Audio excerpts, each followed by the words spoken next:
بسم الله الرحمن الرحيم. ومن أحسن قولا ممن دعا إلى الله وعمل صالحا وقال إنني من المسلمين.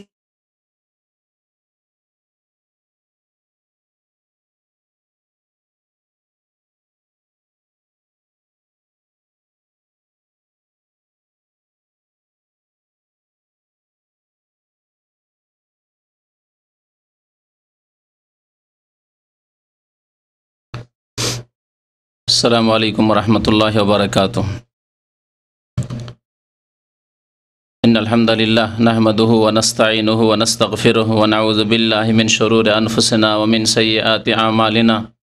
من يهده الله فلا مضل له ومن يضلله فلا هادي له. وأشهد أن لا إله إلا الله وحده لا شريك له وأشهد أن محمدا عبده ورسوله. يا أيها الذين آمنوا اتقوا الله حق تقاته ولا تموتن إلا وأنتم مسلمون.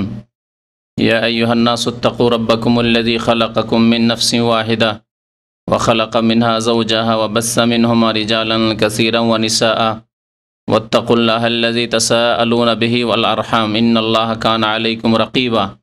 يا أيها الذين آمنوا اتقوا الله وقولوا قولا سديدا يصلح لكم أعمالكم ويغفر لكم ذنوبكم ومن يطع الله ورسوله فقد فاز فوزا عظيما. أما بعد فإن خير الحديث كتاب الله وخير الهدي هدي محمد صلى الله عليه وسلم وشر الأمور محدثاتها وكل محدثة بدعة وكل بدعة ضلالة وكل ضلالة في النار. أعوذ بالله من الشيطان الرجيم. بسم الله الرحمن الرحيم. أولئك الذين هدى الله فبهداه مقتده. وقال الله تعالى في موضع آخر وإذ ابتلى إبراهيم ربه بكلمات فأتمهن قال إني جاعلك للناس إماما قال ومن ذريتي قال لا ينال عهد الظالمين. মহান আল্লাহর সমস্ত প্রশংসা যে আল্লাহ পাক রব্বুল আলামিন আমাদেরকে সৃষ্টি করেছেন এবং আমাদের জন্য পূর্ণাঙ্গ জীবন বিধান নাজিল করেছেন। দরুদ ও সালাম নাজিল হোক প্রিয় নবী মুহাম্মদুর রাসূলুল্লাহ সাল্লাল্লাহু আলাইহি ওয়াসাল্লামের প্রতি, যিনি এমন একটি দ্বীনের প্রচারের দায়িত্ব পালন করেছেন যেই দিনে জীবনের প্রতিটি ক্ষেত্রে দিক নির্দেশনা রয়েছে। এমন কোনো জীবনে কোনো সমস্যা আসতে পারে না যে সমস্যার সমাধান এই দ্বীনে ইসলামের নেই। এটি হচ্ছে দ্বীনে ইসলামের একটি সুন্দর বৈশিষ্ট্য, যার দিকে আকৃষ্ট হয়েছে বহু অমুসলিম এবং তাদেরকে আল্লাহ পাক দ্বীন ইসলাম কবুল করার তৌফিক দান করেছেন এই বিষয়টির দিকে লক্ষ্য করে। যদি অন্য ধর্মের সাথে তুলনা করে দেখা যায় তাহলে আপনি অন্য ধর্মগুলি দুই রকমের। কতক ধর্ম রয়েছে যেগুলির কিতাব আল্লাহ পাক নাজল করেছেন, কিন্তু সেই কিতাবগুলিকে সেই জাতিরা বিকৃত করে দিয়েছে। আসল রূপে সেই ধর্ম নেই যেভাবে আল্লাহ নাজল করেছেন। যেমন মূসা আলাইহিস সালামের নিয়ে আসা দিন কিতাব তাওরাত এবং ঈসা আলাইহিস সালামের নিয়ে আসা দিন কিতাব ইনজিল, এই কিতাবগুলিকে সেই জাতিরা ইহুদি এবং খ্রিস্টানরা বিকৃত করে দিয়েছে এবং তারা যে ধর্মের ওপরে সেটি তাদের অনেকটাই মন গড়া ধর্ম। আল্লাহ পাকের নাজেল করা ধর্মকে তারা যেহেতু বিকৃত করে ফেলেছে, কিতাবকে বিকৃত করে ফেলেছে, তবে বলা যেতে পারে যে সেই কিতাব, যেই কিতাবের নাম তাওরাত, যেই কিতাবের নাম ইনজিল, সেই কিতাব আল্লাহ নাজেল করেছিলেন, যদিও তারা বিকৃত করে ফেলেছে। আর কিছু ধর্ম রয়েছে যেগুলি মানুষের একেবারে রচিত, মানুষ রচনা করেছে। যেমন বৌদ্ধ ধর্মের গ্রন্থ, হিন্দু ধর্মের বেদ, এগুলি মানুষের রচিত, মানুষ রচনা করেছে।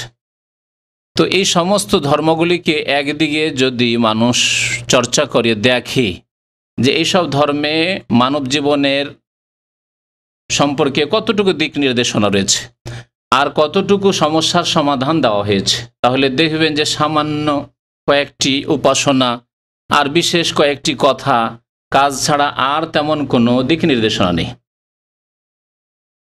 পারিবারিক কাঠামোর ক্ষেত্রে সেই ধর্মের পরিবার কেমন হবে এ সম্পর্কে কোনো দিক নির্দেশনা নেই। তাদের সমাজ কেমন হবে এ সম্পর্কে কোনো দিক নির্দেশনা নেই। সামাজিক ব্যবস্থা কেমন হবে ধর্মীয়, সে সম্পর্কে ধর্ম একেবারে চুপ রয়েছে।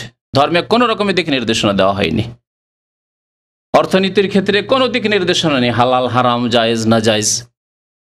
অর্থনীতি সম্পর্কে কোনো দিক নির্দেশনা নেই, কোনটি জায়েজ কোনটি জায়েজ নয়, কি উপার্জন করা যেতে পারে কি উপার্জন করা যেতে পারে না, কোন ক্ষেত্রে ব্যয় করা যেতে পারে কোন ক্ষেত্রে ব্যয় করা যেতে পারে না। অর্থনীতি সে সম্পর্কে কোনো দিক নির্দেশনা নেই, না বেদে রয়েছে, না বৌদ্ধ ধর্মে রয়েছে, না তাওরাতে রয়েছে, না ইনজিল রয়েছে। তেমন কিছু পাবেন না সেখানে গিয়ে। কিন্তু কোরআনুল কারীম এবং তার ব্যাখ্যা রাসূলুল্লাহ সাল্লাল্লাহু আলাইহি সাল্লামের হাদিস পড়ে দেখুন, জীবনের প্রতিটি ক্ষেত্রে, ছোট ক্ষেত্র হোক বড় ক্ষেত্র হোক, ব্যক্তি জীবনের ক্ষেত্রে হোক, পারিবারিক জীবনের ক্ষেত্রে হোক, সামাজিক ক্ষেত্রে হোক, অর্থনীতির ক্ষেত্রে হোক, রাষ্ট্রনীতির ক্ষেত্রে হোক, সমস্ত ক্ষেত্রে দিক নির্দেশনা রয়েছে দ্বীন ইসলামে, কোরআন এবং সুন্নাহয়। এমন কোনো সমস্যা আপনার আমার হতে পারে না যে সমস্যার সমাধান কোরআন সুন্নাহয় দেওয়া হয়নি, স্পষ্টভাবে দেওয়া হয়েছে, অথবা যা অস্পষ্ট রয়েছে যে সম্পর্কে উলামায়ে কেরামরা বিস্তারিত আলোচনা করেছেন, ইস্তেমবাত করেছেন। তার একটি বিষয় যেটি হচ্ছে ইসলামের একটি বৈশিষ্ট্য, তা হচ্ছে যে বিষয়টিকে উলামায়ে কেরামরা খেসালুল ফিতরা বা সুনানুল ফিতরা বলে আখ্যায়িত করেছেন, অর্থাৎ ফিতরতি প্রাকৃতিক সুন্নত, প্রাকৃতিক কিছু কাজ। আরেক ভাষায় যদি বলা হয় সেগুলি এভাবে বলা যেতে পারে যেগুলি প্রাচীনতম সুন্নত বা আদর্শ, যে সুন্নতগুলি আম্বিয়া কেরামের সুন্নত, যে আদর্শগুলি আম্বিয়া কেরামের আদর্শ, এবং সেগুলিকে কিয়ামত পর্যন্ত মানব জাতির জন্য আল্লাহ পাক রব্বুল আলামিন শরীয়তে দান করেছেন বিধানস্বরূপ, যেগুলি মানুষকে পালন করতে হবে। আর মুসলিম উম্মাহ যেহেতু আল্লাহ প্রদত্ত দিনের ওপর রয়েছে একমাত্র, সুতরাং মুসলিম উম্মাহ সে আম্বিয়া কেরামের সুন্নতগুলিকে, আম্বিয়া কেরামের আদর্শগুলিকে তারা সাদরে গ্রহণ করেছে এবং জীবনের বিভিন্ন ক্ষেত্রে, যেই ক্ষেত্রগুলিতে নবী করিম সাল্লাল্লাহু আলাইহি ওয়াসাল্লাম সেই আদর্শগুলির কথা উল্লেখ করেছেন, যেগুলি হচ্ছে প্রাচীনতম সুন্নত, এগুলি হচ্ছে আম্বিয়া কেরাম আলাইহিমুস সালামের সুন্নত, সেই সুন্নতগুলির বাস্তবায়ন তারা করে থাকে। যদি সত্যিকার অর্থে মুসলিম হয় তাহলে যেইভাবে নবী করিম সাল্লাল্লাহু আলাইহি ওয়াসাল্লাম সেই সুন্নতগুলির বাস্তবায়ন করতে বলেছেন সেইভাবে তারা সেগুলির বাস্তবায়ন করে থাকে। এগুলিকে নবী করিম সাল্লাল্লাহু আলাইহি সাল্লাম তাঁর মোবারক হাদিসে বলেছেন সুনানুল ফিতরা। একটি হাদিস রয়েছে খামসুম মিনাল ফিতরা, আর একটি হাদিস রয়েছে আশরুম মিনাল ফিতরা। 5টি প্রাচীনতম সুন্নত রয়েছে বা 10টি প্রাচীনতম সুন্নত রয়েছে। নবী করিম সাল্লাল্লাহু আলাইহি সাল্লাম যে হাদিসে 5টি বলেছেন তাতে সবগুলিকে উল্লেখ করা উদ্দেশ্য ছিল না, কিছু উল্লেখ করেছেন। আর যেখানে 10টি উল্লেখ করেছেন সেখানে অধিকাংশ যেগুলি প্রাচীনতম সুন্নত আম্বিয়া কেরামের সুন্নত সেগুলিকে উল্লেখ করেছেন, এবং সেগুলি এই উম্মতে মুসলিমাকেও পালন করতে হবে। নবী করিম সাল্লাল্লাহু আলাইহি ওয়াসাল্লাম যেহেতু সেই দিক নির্দেশনা দিয়েছেন। আল্লাহ পাক রব্বুল আলামিন সূরা আনআমের আয়াত নম্বর 90-তে আম্বিয়া কেরাম আলাইহিমুস সালাতু ওয়াস সালামের ইক্তিদা করতে বলেছেন, অনুকরণ করতে বলেছেন। উলাইকাল্লাযীনা হাদাল্লাহ, আম্বিয়া কেরাম গণ সম্পর্কে আল্লাহ পাক রব্বুল আলামিন উল্লেখ করার পর বলছেন যে এরাই তো যাদেরকে আল্লাহ পাক রব্বুল আলামিন হিদায়াত দান করেছেন। 18 জন আম্বিয়া কেরাম আলাইহিমুস সালামের কথা আল্লাহ পাক এই সূরায় এই আয়াতের পূর্বে উল্লেখ করেছেন কয়েকটি আয়াত।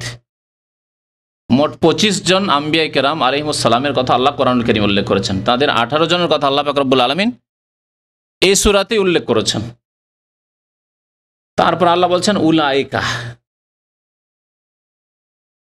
এই আম্বিয়া কেরামগণ যাদের কথা আমি উল্লেখ করলাম, আল্লাযীনা হাদাল্লাহ, তাদেরকে আল্লাহ পাক রব্বুল আলামিন সঠিক পথ প্রদর্শন করেছেন, হিদায়াত করেছেন। সুতরাং তোমরা কি করবে? এই উম্মতকে, আমাদেরকে আল্লাহ পাক রব্বুল বলছেন ফাবে হুদাহ মুক্তাদেহ, সুতরাং তাদের আদর্শে আদর্শিত হও, তাদের হিদায়াতকে, তাদের পথকে অনুসরণ করো, তাদের সঠিক পথের তোমরা অনুকরণ করো, ইক্তিদা করো।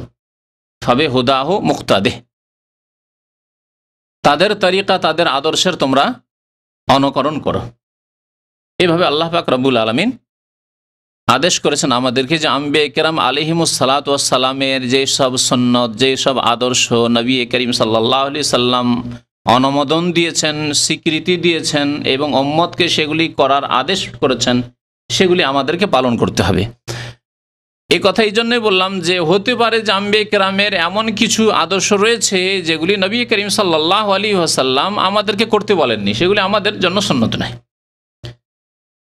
আগের আম্বিয়া কেরাম আলাইহিমুস সালাতু সালামের যে কোনো আদর্শ সুন্নত সম্পর্কে, তরিকা সম্পর্কে ঘাটতি হতে পারে, বাড়তি হতে পারে, বা তার বিকল্প কিছু আল্লাহ পাক দিতে পারেন। সুতরাং সবগুলি মানতে হবে না, যেগুলি নবী করিম সাল্লাল্লাহু আলাইহি ওয়াসাল্লাম মানতে বলেছেন সেগুলি আমাদের জন্য মানা আবশ্যক হয়ে গেছে। এই প্রাচীনতম সুন্নাতগুলি সম্পর্কে বা ফিতরাতগত সুন্নাতগুলি সম্পর্কে আব্দুল্লাহ বিন আব্বাস রাদিয়াল্লাহু তাআলা আনহুমা তাফসিরে বলেছেন সূরা বাকারার আয়াত নম্বর 124-এর, ওয়াইজ ইবতালা ইব্রাহিম রাব্বুহু বিকালিমাত। আল্লাহ পাক ইরশাদ করছেন যে তোমরা স্মরণ করো সেই ঘটনাকে, সেই প্রাচীন যুগের ঘটনাকে, ইব্রাহিম আলাইহিস সালামের ঘটনাকে। ইবতালা ইব্রাহিম রাব্বুহু, ইব্রাহিম আলাইহিস সালামের রব তাকে পরীক্ষা করলেন। আল্লাহ পরীক্ষা করলেন। কি দিয়ে পরীক্ষা করলেন? আল্লাহ বলছেন বেকালিমাত, কয়েকটি বাক্য দ্বারা, কয়েকটি আদেশ দ্বারা। এখানে বাক্য থেকে বা কথা থেকে আদেশকে উদ্দেশ্য করা হয়েছে, শব্দ দিয়ে নয়, আর শুধু বাক্য দিয়ে নয়, বরং প্রত্যেকটি বাক্যে, প্রত্যেকটি কথায় আল্লাহ পাকের আদেশ ছিল এবং সেই আদেশ দিয়ে আল্লাহ পরীক্ষা করেছে যে এই আদেশগুলি ইব্রাহিম আলাইহিস সালাতু ওয়াস সালাম পালন করছেন কিনা। আল্লাহর আদেশ, ইব্রাহিম তোমাকে এই কাজ করতে হবে। একটি পরীক্ষা শেষ হলো, আবার আল্লাহর একটি আদেশ হলো যে এই কাজ তোমাকে করতে হবে। ইব্রাহিম আলাইহিস সালাম আল্লাহর খলিল ছিলেন, আল্লাহ রাসূল ছিলেন, তার কাছে ওহী আসছে, আর একের পর এক একটি কথার দ্বারা, এক একটি আদেশ দ্বারা আল্লাহ পাক রব্বুল আলামিন ইব্রাহিম আলাইহিস সালাতু সালামকে পরীক্ষা করছেন। ওয়াইজ ইবতালা ইব্রাহিমা রাব্বুহু বিকালিমাত, কয়েকটি বাক্য দিয়ে আল্লাহ ইব্রাহিম আলাইহিস সালামকে পরীক্ষা করলেন। ফাতাম্মাহুন্না, ইব্রাহিম আলাইহিস সালাম পরীক্ষায় পাশ করলেন না ফেল। আল্লাহ বলছেন সে সুন্দরভাবে সেই বাক্যগুলির দাবি পূরণ করলেন, অর্থাৎ পরীক্ষায় তিনি উত্তীর্ণ হলেন, পাশ করলেন। ফাতাম্মাহুন্না, পাশ, ইব্রাহিম আলাইহিস সালাম পাশ করলেন আল্লাহর পাকের পরীক্ষায়।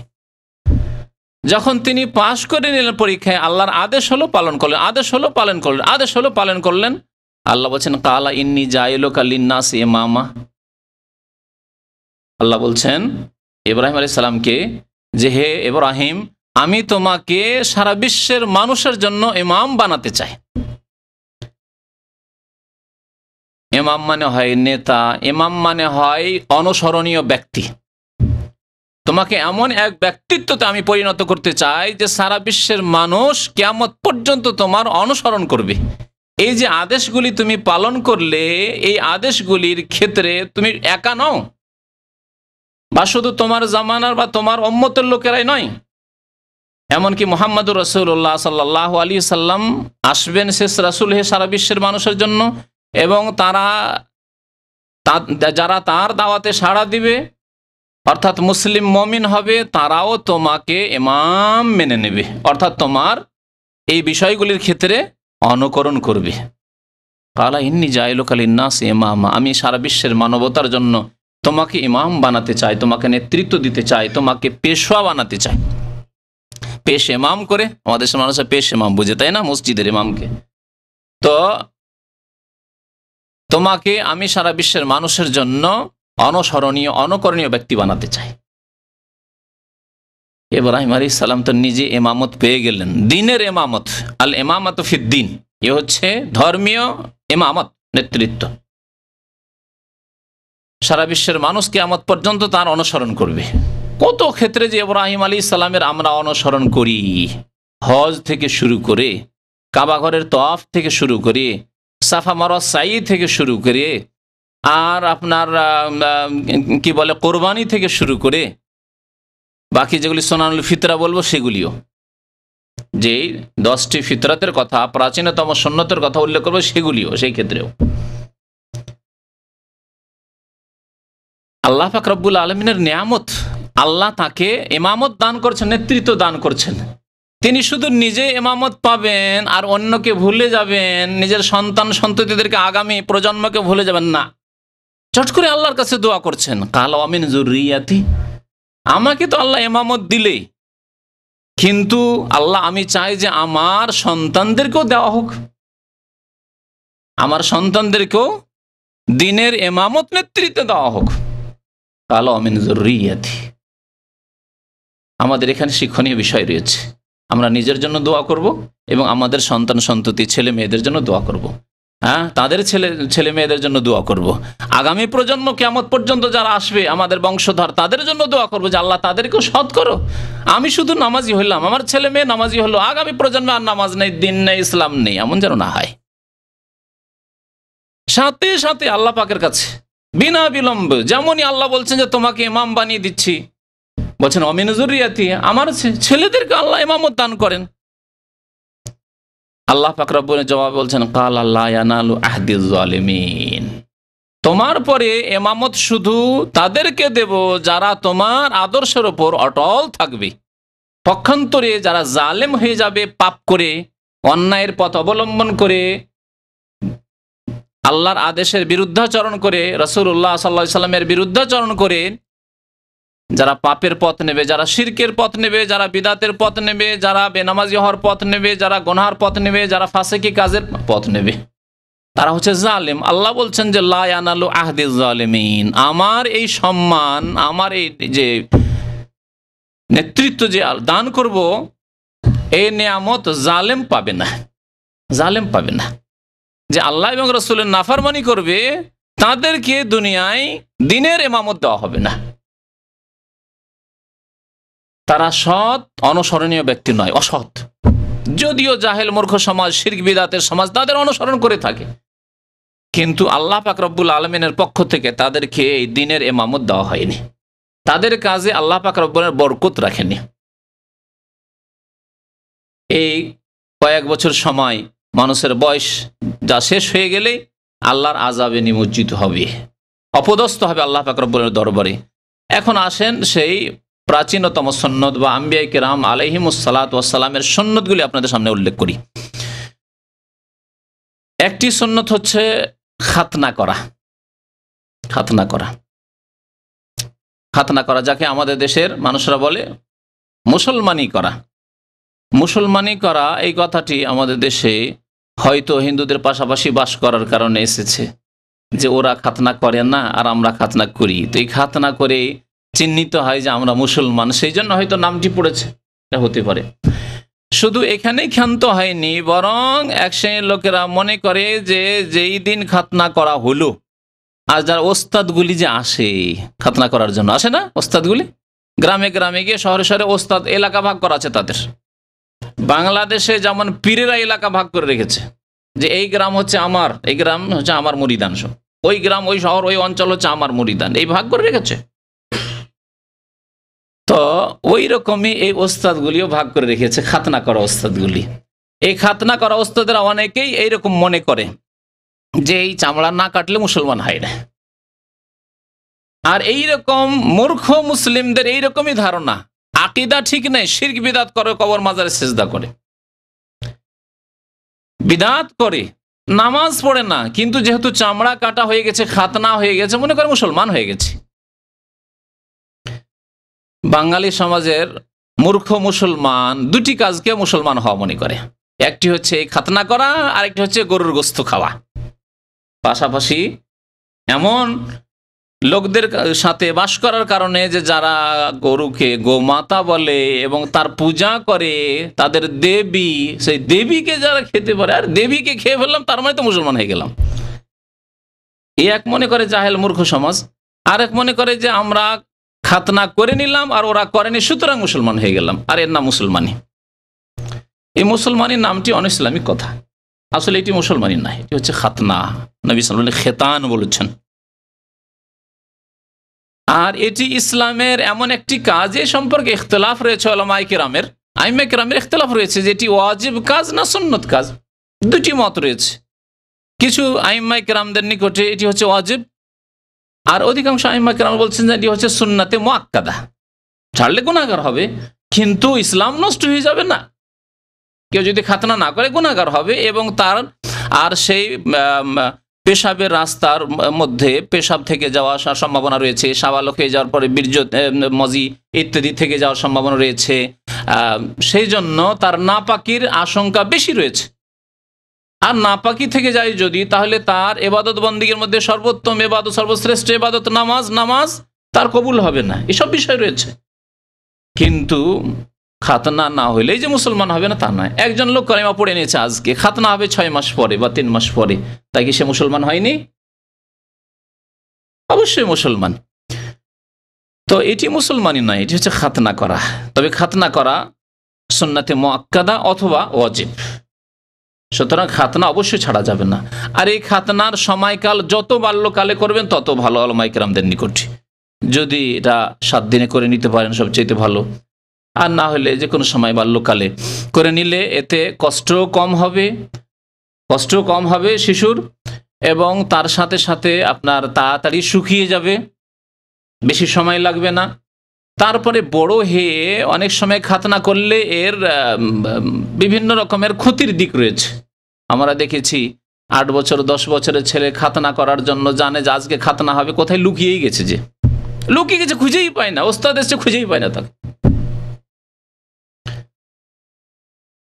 আবার ধরে নিয়ে এসছে, কোন রকম করে খাতনা করছে, আর কি অকথ্য ভাষায় গাল দিচ্ছে ওস্তাদকে, মাকে, বাপকে, সবাইকে গাল দিচ্ছে। কিন্তু 1 মাস 2 মাসের ছেলে, 6 মাসের ছেলে 1 বছর 2 বছরের মধ্যে যদি হয় তো এসব হবে না।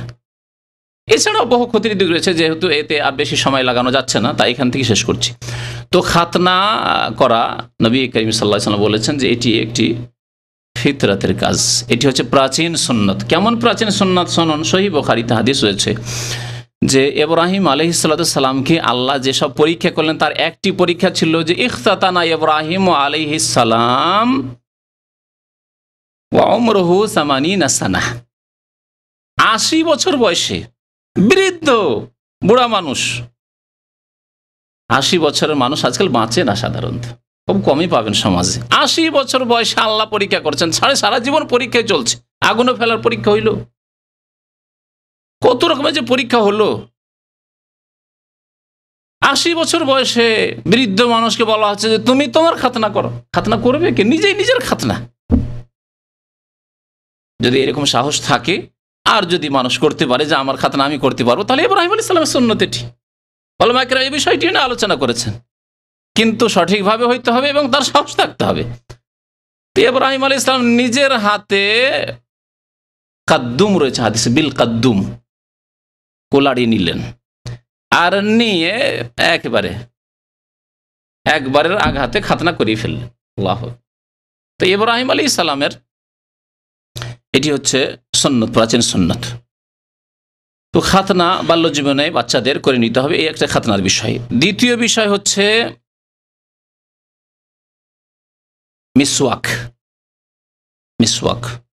মিসওয়াক করা, এটি হচ্ছে প্রাচীনতম সুন্নত। আম্বিয়া কেরাম আলাইহিস সালাতু সালাম করেছেন। নবী করিম সাল্লাল্লাহু আলাইহি ওয়াসাল্লাম খুব বেশি মিসওয়াক করতেন, এবং মিসওয়াক সম্পর্কে নবী করিম সাল্লাল্লাহু আলাইহি ওয়াসাল্লামের বহু হাদিস রয়েছে।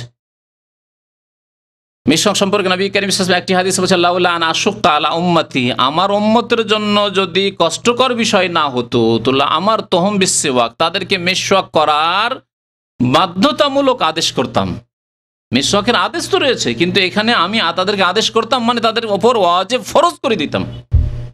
ফরজ করা হয়নি, কিন্তু মিসওয়াক করা সুন্নাত এবং সুন্নাতে মুআক্কাদা। আমার তহম বিসওয়াক ইনদা কুল্লি সালাতিন, প্রত্যেক নামাজের সময়। আরেকটি হাদিস আছে প্রত্যেক ওযুর সময়। তাহলে ওযুর সময় মিসওয়াক করা একটি ক্ষেত্র, নবী সাল্লাল্লাহু আলাইহি ওয়াসাল্লাম যেমন হাদিস রয়েছে। নামাজ শুরু হতে যাচ্ছে, একামত হচ্ছে, তখন মিসওয়াক করা সুন্নাত, যে সুন্নতটি আমাদের দেশের মজাপন্থী বিদ্যার্থীরা হাদিস মানতেই চায় না, বলছে না সলাতিন মানে না উজু। অথচ নবী সাল্লাল্লাহু আলাইহি ওয়াসাল্লাম দুইটি ভাষা বলেছেন, সুতরাং দুই ক্ষেত্রে রাখুন না কেন, অসুবিধা কোথায়? উজুর সময় মিসওয়াক করলেন, আবার নামাজ যখন শুরু হচ্ছে, একামত হচ্ছে, তখন মিসওয়াক করলেন। নবী সাল্লাল্লাহু আলাইহি ওয়াসাল্লামের দুটি হাদিসের উপরই আমল হয়ে গেল, দুটি সুন্নতের আমল হইল। এছাড়া নবী করিম সাল্লাল্লাহু আলাইহি ওয়াসাল্লাম মিসওয়াক করতেন যখনই ঘুম ভাঙতো। কানা ইযা কামা মিনাল লাইলি ইয়াসুসু ফাহু বিসওয়াক। রাসূলুল্লাহ সাল্লাল্লাহু আলাইহি ওয়াসাল্লাম রাত্রে যখনই ঘুম থেকে উঠতেন, তখন প্রথম কাজ হতো তার মিসওয়াক করা, মিসওয়াক করতেন। ঘুম থেকে উঠেছেন, ঘুমের পরে দেখেন মুখটা কেমন আঠা আঠা হয়ে যায়, তাই না? সেই সময় খুব খারাপ লাগে, মিসওয়াক করলে সুন্দর হয়ে যায়, এক ফায়দা। তারপরে নবী সাল্লাল্লাহু আলাইহি ওয়াসাল্লাম ঘুম থেকে উঠেই তাহাজ্জুদ পড়তেন। তাহলে তাহাজ্জুদের আগে আল্লাহর সামনে দণ্ডায়মান হবেন, রহমতের ফেরেশতারা হাজির, সেখানে যাতে করে মুখে কোনো দুর্গন্ধ না থাকে, সুতরাং তখন মিসওয়াক করে নেওয়া। নবী করিম সাল্লাল্লাহু আলাইহি ওয়াসাল্লাম যখন বাড়িতে ঢুকতেন, ইযা দাখালা আহলাহু, নিজের পরিবারের কাছে যেতেন, মুখে গন্ধ থাকতে পারে, কষ্ট হইতে পারে। অনেক লোক মুখে গন্ধ থাকে, যার গন্ধ থাকে সে টের পায় না। কথা সত্য কিনা? কথা সত্য।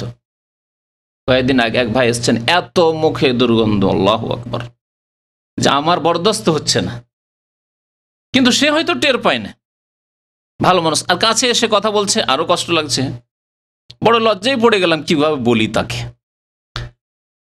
তো এইরকম হয়। সুতরাং আপনাকে মুখ সবসময় পরিষ্কার রাখার চেষ্টা করতে হবে। যখনই দেখবেন যে মুখের আপনার একটা পরিবর্তন এসছে, খাওয়ার পরে অথবা ঘুমের পরে, বাড়িতে ঢুকলেন, স্ত্রীর কাছে যাচ্ছেন, মুখে আপনার গন্ধ, আপনি চান ভালো শাড়ি পরে থাক, ভালো জামা কাপড় পরে থাক, ভালো সেজে থাক, এটা আপনি চান। আর আপনার স্ত্রী চায় না? আপনার স্ত্রী চায় না যে আমার স্বামীও সুন্দর হয়ে থাক? আর সুন্দর হওয়ার মানে আবার হারাম কাজ করেন না, দাড়ি মুন্ডে সুন্দর থাকবেন, ওটা নয়।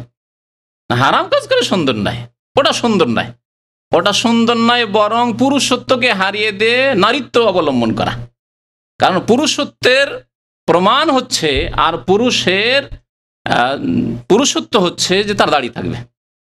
মা আয়েশা রাদিয়াল্লাহু তাআলা আনহা আল্লাহর প্রশংসা করতেন, কি বলে শুনবেন? বলতেন, আলহামদুলিল্লাহিল্লাযী যায়্যানার রিজালা বিল্লুহা। সে আল্লাহর যাবতীয় প্রশংসা, সে আল্লাহর লাখ লাখ শুকরিয়া, সে আল্লাহর হামদ ও সানা, যিনি পুরুষদেরকে অলংকৃত করেছেন, সাজ দান করেছেন কিসের? দাড়ির। যায়্যানার রিজালা, পুরুষদেরকে অলংকৃত করেছেন দাড়ি দ্বারা। তাহলে দাড়িতে সৌন্দর্য রয়েছে, পুরুষের পুরুষত্ব রয়েছে। তো কি বলছিলাম? মিসওয়াকের কথা। মিসওয়াক করতে হবে যাতে করে আপনার দ্বারা কাউকে কষ্ট না হয়, কোনো বন্ধু বান্ধবকে কষ্ট না হয়, আপনার স্ত্রীকে কষ্ট না হয়, আপনার আপনজনকে কষ্ট না হয়। আমরা কোনো বড় ব্যক্তির সাথে দেখা সাক্ষাৎ করতে হইলে কত রকমের সাজার চেষ্টা করি, কত রকম আতর সেন্ট, এই সেই, এগুলি সম্পর্কে আমরা সজাগ থাকি। তাহলে তার চাইতে বেশি কষ্টদায়ক হচ্ছে, আপনার শরীরের গন্ধ চাইতে কষ্টদায়ক হচ্ছে মুখের গন্ধ। মিসওয়াক এই জন্য, এমনকি রোজা অবস্থায়, সিয়ামের অবস্থায়, রোজার অবস্থা আমাদের দেশে অনেকে ভাবে যে না সকালবেলা মিসওয়াক করা যাবে না, ওই সন্ধ্যাবেলা করা যাবে। আবার কারো ফতোয়া আছে না সন্ধ্যাবেলা করা যাবে না, কারণ আল্লাহর নিকট ওই সন্ধ্যাবেলার ঘ্রাণ যেহেতু অত্যন্ত প্রিয়, মিসকে আম্বারের চাইতেও, সুতরাং ওই সময় করা যাবে না, এইরকম একটা মত আছে। সবগুলি ভুল কথা। রোজার অবস্থায় নবী করিম সাল্লাল্লাহু আলাইহি ওয়াসাল্লাম সকালে মিসওয়াক করেছেন, জোহরেও করেছেন, আসরে করেছেন, বিকালেও করেছেন, সন্ধ্যায় করেছেন, সবসময় করেছেন। রোজার অবস্থায় মিসওয়াক করবেন, যে কোনো সময় করবেন। তো এই ছিল একটি ফিতরাত বা প্রাচীন সুন্নাত, মিসওয়াক করা। মিসওয়াকের বিকল্প হিসাবে আজকাল যে ব্রাশ করছে, টুথপেস্ট, পেস্ট আর ব্রাশ ব্যবহার করা, বা পাউডার ব্রাশ, এসব ব্যবহার করা, ভালো কথা, এগুলি ব্যবহার করুক, কিন্তু মিসওয়াককে একেবারে উপেক্ষা করবেন না যে মিসওয়াক বাদই দিয়ে দিয়েছেন, মাসকে মাস, বছরকে বছর মিসওয়াকই নেই, আপনি শুধু ব্রাশ দিয়ে কাজ সারছেন না, তাহলে পুরোপুরি সুন্নত পালন হবে না।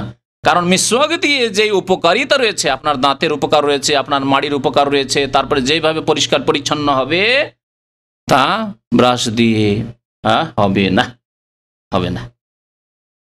সুতরাং মিসওয়াক করে, মিসওয়াকের ক্ষেত্রে যা আপনার লব্ধ হয়, আমাদের দেশে নিমের মিসওয়াক রয়েছে, এছাড়া আর কোনো গাছের হইতে পারে যেটা নরম হবে, যেটা আপনার মাড়ির ক্ষতি করবে না, মাড়িকে আহত করবে না, এরকম যে কোনো ডালের মেশক হতে পারে, কাঁচা নরম হলে ভালো। আর একটি প্রাচীন সুন্নত, আম্বিয়া কেরামের সুন্নত হচ্ছে হালকুল আনা। হাদিসগুলি পরে একবারে পড়ে দেব। তা হচ্ছে নাভির নিচের লোম পরিষ্কার করা। এই ক্ষেত্রে নবী করিম সাল্লাল্লাহু আলাইহি ওয়াসাল্লাম কি বলেছেন? হালকুল আনা বলেছেন।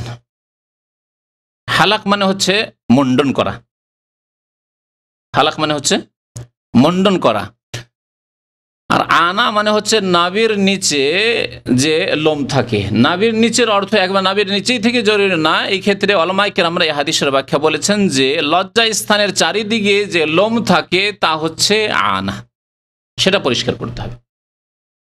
লজ্জা স্থানের চারিদিকে যে লোম থাকে সেটা পরিষ্কার করতে হবে, সেটা পুরুষের হোক অথবা মহিলার হোক। এই মাসলা জেনে রাখা জরুরি। আরেকটি বিষয় যেটা জানা জরুরি সেটা হচ্ছে যে কিছু আলেমদের মত রয়েছে যে পায়খানা যে রাস্তা রয়েছে তার চারিদিকেও যে লোম হয় সেটা এর অন্তর্ভুক্ত কিনা। কিছু আলেমগণ এই মত পোষণ করে যে সেটাও এর অন্তর্ভুক্ত, সেটাও মুন্ডন করতে হবে, সেটাও সাফ করতে হবে, কিন্তু এর স্পষ্ট কোনো প্রমাণ নেই। তাই যারাই বলেছে তারা হয়তো এর উপরে কিয়াস করেছে যে লজ্জা স্থানের চারিদিকের লোম যখন পরিষ্কার করতে হবে তো পায়খানার রাস্তা আর তারও চারিদিকের যে লোমগুলি রয়েছে সেগুলি পরিষ্কার করতে হবে। কিন্তু যেহেতু স্পষ্ট কোনো হাদিসে দলিল নেই, সুতরাং এটা জরুরি নয়।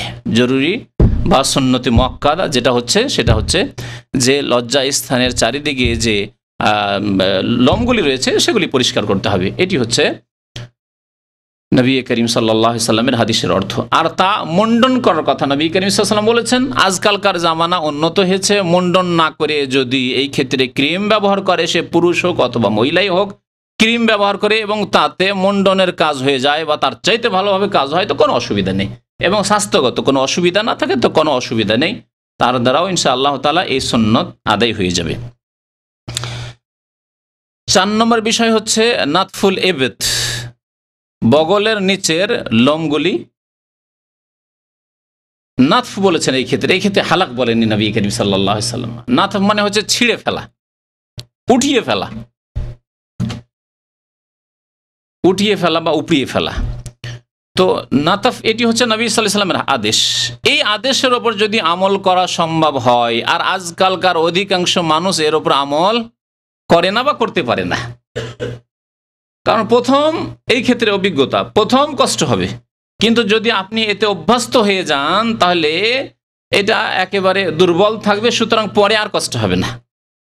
এটি আমার কথা নয়, বেশ কিছু উলামায়ে কেরামরা এই হাদিসের ভাষ্য করতে গিয়ে বলেছেন যে প্রথমখানে কষ্ট লাগবে, কিন্তু পরবর্তীকালে যেহেতু ওতে অভ্যস্ত সেটা আর শক্ত হয় না। কিন্তু 1, 2 বার 4 বার যদি কেউ মুন্ডন করে ফেলে তারপরে কিন্তু উপড়িয়ে ফেলা খুব মুশকিল হয়ে যাবে, কারণ সেটা বেশি শক্ত হয়ে যাবে, বেশি খসখস হয়ে যাবে, তখন সেটাকে আর বেশি ঘন হয়ে যাবে, যার ফলে সেটাকে উপড়িয়ে ফেলা খুব কষ্টকর হবে। কিন্তু যারা শুরু থেকেই উঠিয়ে ফেলা বা উপড়িয়ে ফেলা অভ্যস্ত তাদের পক্ষে কোনো অসুবিধা নেই। এটি হচ্ছে আদেশ। যদি কেউ পালন না করতে পারে আর সেটা মুন্ডনও করে তাতে কোনো অসুবিধা নেই, অথবা ক্রিমও ব্যবহার করে তাতেও কোনো অসুবিধা নেই, চলবে। এ হচ্ছে নবী করিম সাল্লাল্লাহু আলাইহি সাল্লামের আদেশ পালন, বগলের নিচের লোমগুলিকে পরিষ্কার করা।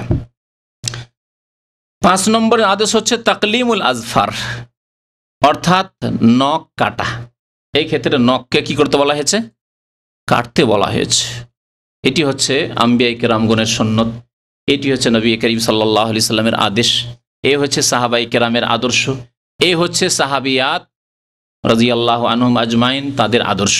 সুতরাং আজকাল মুসলিম সমাজে যে এক শ্রেণীর লোকদেরকে পাওয়া যায়, বিশেষ করে মহিলাদের, পুরুষদের মধ্যে হতে পারে কিছু এরকম ফাসেক লোক, কিন্তু বিশেষ করে মহিলাদের মধ্যে এমন বেশ কিছু মহিলা আজকাল দেখা যায় যারা নখকে বড় বড় করে রাখে। এতে সাদৃশ্য রয়েছে বিজাতি কাফেরের, এতে সাদৃশ্য রয়েছে পশুর, হিংস্র পশুর। কাফেরের সাদৃশ্য হারাম করেছেন নবী করিম সাল্লাল্লাহু আলাইহি সাল্লাম। নবী করিম সাল্লাল্লাহু আলাইহি সাল্লাম বলছেন, মান তাশাব্বাহা বিকওমিন ফাহুয়া মিনহুম, যেই ব্যক্তি অন্য কোনো জাতির সাদৃশ্যতা অবলম্বন করবে তারা তাদের দলভুক্ত হবে, তাদের মধ্যে গণ্য হবে।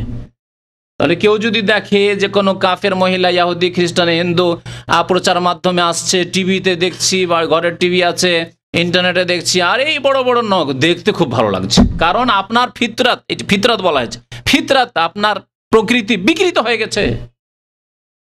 এইরকম মহিলাদের বা পুরুষদের ফিতরাত বিকৃত হয়ে গেছে, যার ফলে তাকে ভালো লাগছে। এই মহিলার মতো চুল পুরুষদের, এটা কি ভালো লাগছে? তাকেও ভালো লাগে না, বড়ই কষ্ট লাগছে। এই চুল বইতে একজন পুরুষকে আসলে কষ্ট লাগছে, কিন্তু তার ফিতরাত প্রকৃতি বিকৃত হয়ে গেছে, সেজন্য নারীদের সাদৃশ্যতা অবলম্বন করেছে এবং আল্লাহর লানত হইতে আছে তার উপর। নবী করিম সাল্লাল্লাহু আলাইহি ওয়াসাল্লাম বলেছেন যে যারা পুরুষ হয়ে নারীদের সাদৃশ্যতা অবলম্বন করবে আর যারা নারী হয়ে পুরুষের সাদৃশ্যতা অবলম্বন করবে তাদের উপরে আল্লাহর লানত রয়েছে, রাসূলুল্লাহ সাল্লাল্লাহু আলাইহি ওয়াসাল্লাম লানত, অভিশাপ রয়েছে। তাহলে মহিলাদের মধ্যে চুল রাখা পুরুষদের এটি লানতের কাজ, অভিশাপের কাজ আল্লাহ এবং রসুলের। এইরকমই যদি মহিলারা পুরুষদের সাদৃশ্যতা অবলম্বন করে, বেশভূষায় হোক, চালচলনে হোক, কথাবার্তায় হোক, ইত্যাদি বিভিন্ন ক্ষেত্রে হোক, তাহলে এটি লানতের কাজ। তাহলে যদি একজন মহিলা পুরুষের সাদৃশ্যতা অবলম্বন করলেই তার উপরে লানত হয়, আমি যে কথাটি আপনাদের কাছে স্পষ্ট করতে চাই, তাহলে সে যদি কোনো মুসলিম পুরুষেরও সাদৃশ্যতা অবলম্বন করে লানত হবে না? হবে না? একজন মহিলা মুসলিম পুরুষের সাদৃশ্যতা অবলম্বন করেছে, লানত হবে না? হবে না? মুসলিম পুরুষ যেমন চুল ছোট ছোট করে রাখছে, ও এভাবে রাখবে যেন আমি পুরুষদের মতো রাখবো।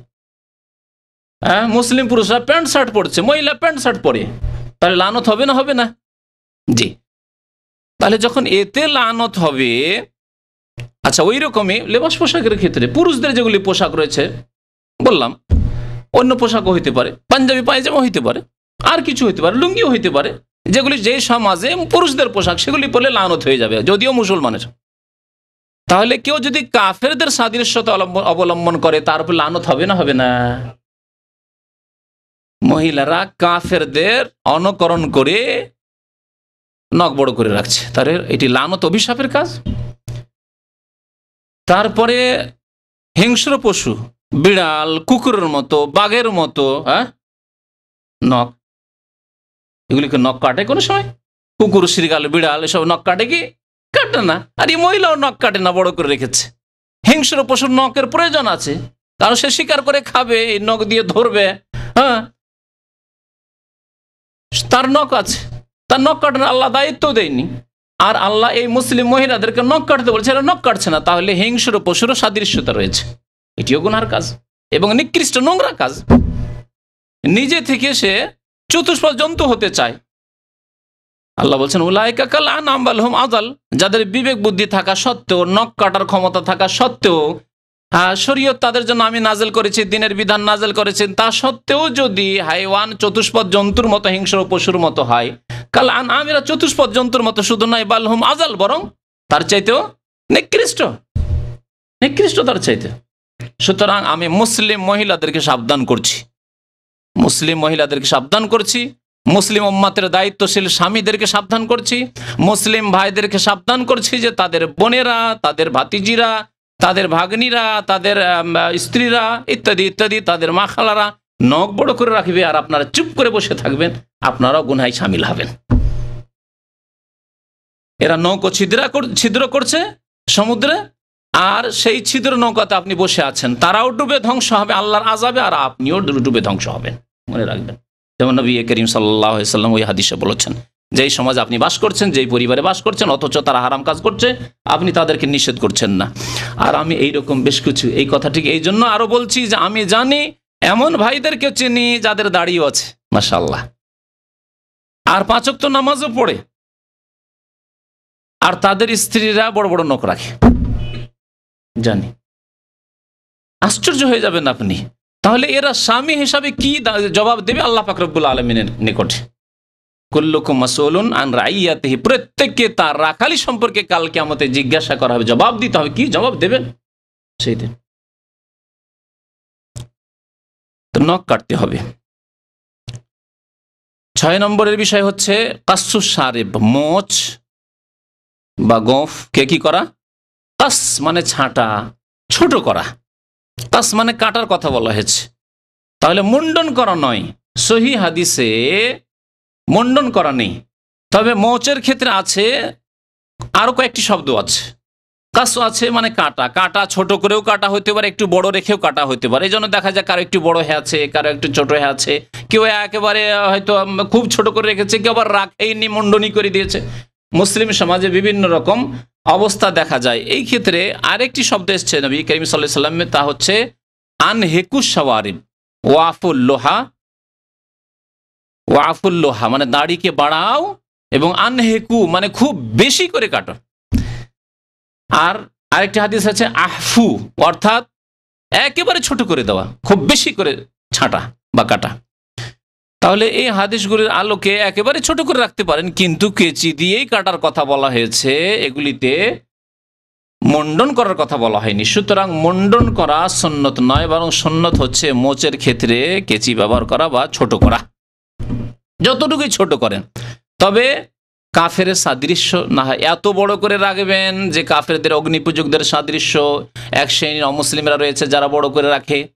আজকাল মুসলিম সমাজে এইরকম অনেক লোক রয়েছে। আর জাতির নাম ধরেই বলে লাভ কি? এতটুকু যথেষ্ট যে যার রয়েছে এইরকম বড় মোচ রয়েছে, সেই ব্যক্তি কাফের সাদৃশ্যতা অবলম্বন করে। এই ক্ষেত্রে মনে রাখতে হবে, মান তাশাব্বাহা বিকওমিন ফাহুয়া মিনহুম।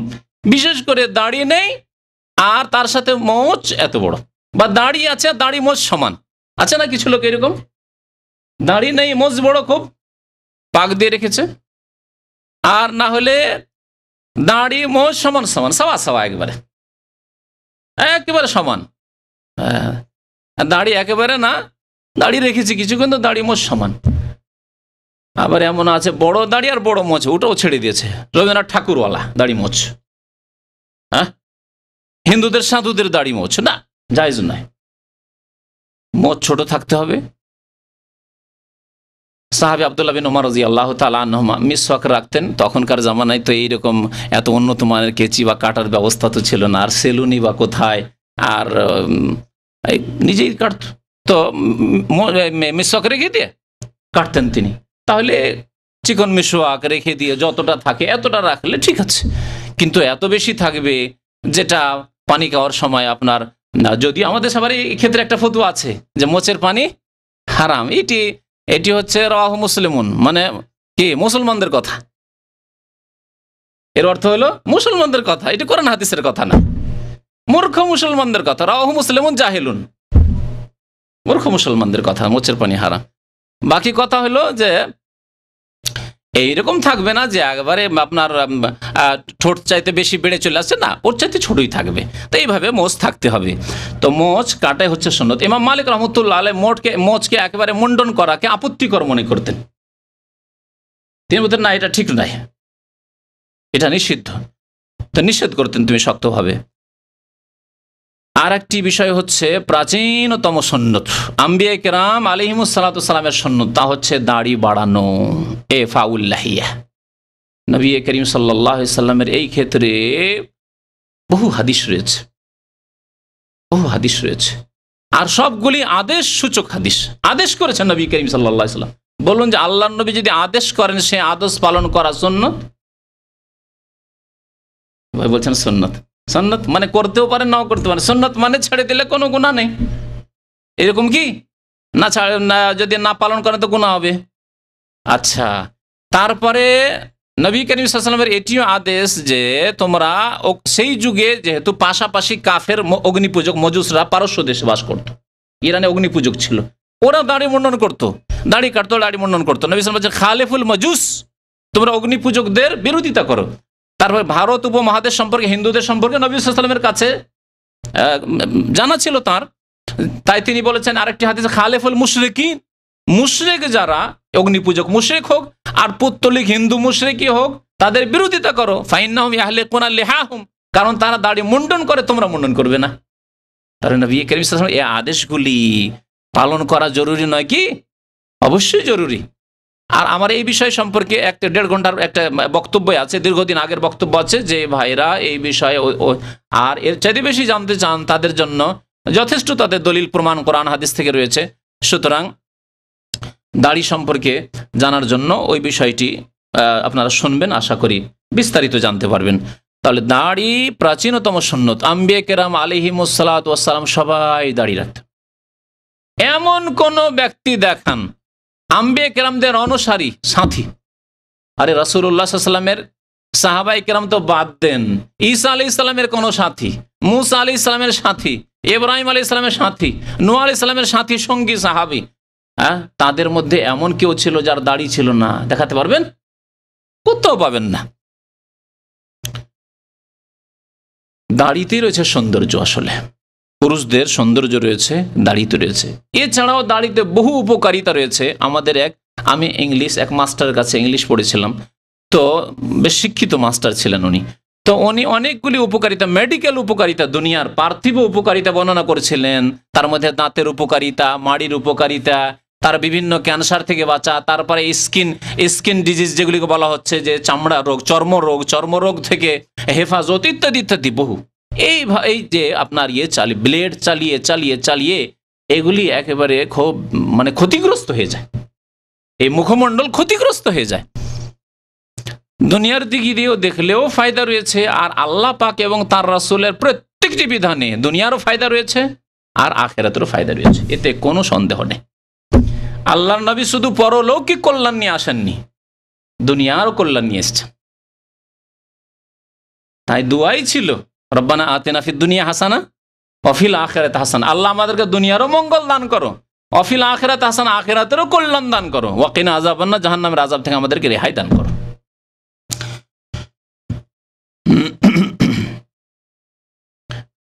8 নম্বরের বিষয় হচ্ছে কুলি করা। যে হাদিসটিতে 10টি প্রাচীনতম সুন্নত বলা হয়েছে, তার মধ্যে একটি হচ্ছে কুলি করা, ওযুর মধ্যে কুলি করা।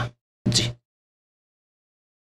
খাওয়ার পরে কুলি করা, খাওয়ার পরে তো আছে, এটা তো করেই, লোকেরা করবে মুখ পরিষ্কার করার জন্য, কিন্তু বিশেষ করে ওযুর মধ্যে গোসলের জন্য, ফরজ গোসলের জন্য ওযু হোক আর এমনি ওযু হোক, এই কুলি করা একটি। আর একটি বিষয় হচ্ছে নাকে পানি দেওয়া। এই দুইটি বিষয় সম্পর্কে অনেক আইম্মায়ে কেরামের মত যেটি ওয়াজিব, কারণ নবী করিম সাল্লাল্লাহু আলাইহি ওয়াসাল্লাম এগুলির বড় তাকিদ করেছেন।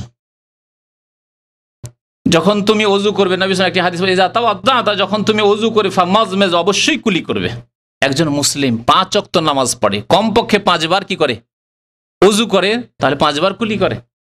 পক্ষান্তরে একজন যে কোনো অমুসলিমকে নেন আপনি, ইহুদি হোক, খ্রিস্টান হোক, আর কি বলে আপনার হিন্দু, যে কোনো বিজাতি হোক, দেখুন তো সারা দিনে কখন কুলি করে?